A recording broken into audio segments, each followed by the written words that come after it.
It's really as simple or as complicated as you want to make it. But out of all the years that I've been fishing, there's three techniques that have stood the test of time, and they're really reliable as far as catching fish day in and day out under a lot of different conditions.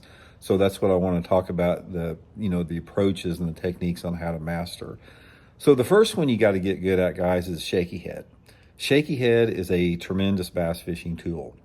It's one of the most consistent ways to catch bass. I don't care if your water visibility is a foot or 20 foot. It just works everywhere. It's a great way to do it. And a lot of you guys know that Aaron Martins was one of my close friends before he passed away, and he was one of the best shaky head fishermen in the entire country. And he'd always tell me, he goes, Randy, he goes, you got to fish that shaky head more. You got to fish it more.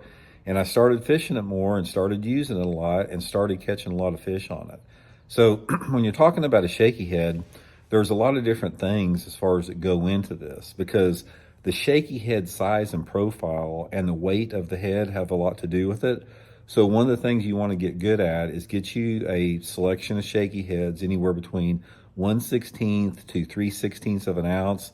My favorite is an 1/8 ounce and a 1/16.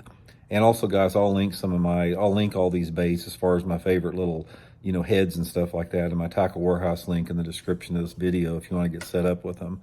But you got to have three different sizes heads, and then you need to have a variety of different worms to put on it. Now, most of the time I use a 6-inch Zoom trick worm. That's my favorite setup. But I also use, like a 4 or 6-inch soft plastic stick bait, like a Senko or a Zoom's Linky. I use a 4-inch worm, especially like for spotted bass. Spotted bass love a little 4-inch finesse worm on a 16th ounce head. It's a really good way to catch them. But those are the three primary ones that I use. The soft plastic stick bait, or the Senko, I use it a lot during the pre-spawn and the spawn. And then the trick worm and the 4-inch shaky head I'll use the rest of the year. The 4-inch one works really good on clear water, finicky fish with a lot of spotted bass in it. But guys, you got to learn how to do it. Most of the time, I'll fish the shaky head on 6 to 10 pound test Seaguar VizX line. I use that Megabass Whip Snake spinning rod, and just fish it anywhere. It's like anywhere you think there's a bass. I don't care if it's on the edge of a boat dock or on a point or on a bluff bank or on a rocky bank or a riprap bank. They just bite it anywhere that you go. So definitely want to get good with shaky head. The next one is a square bill crankbait.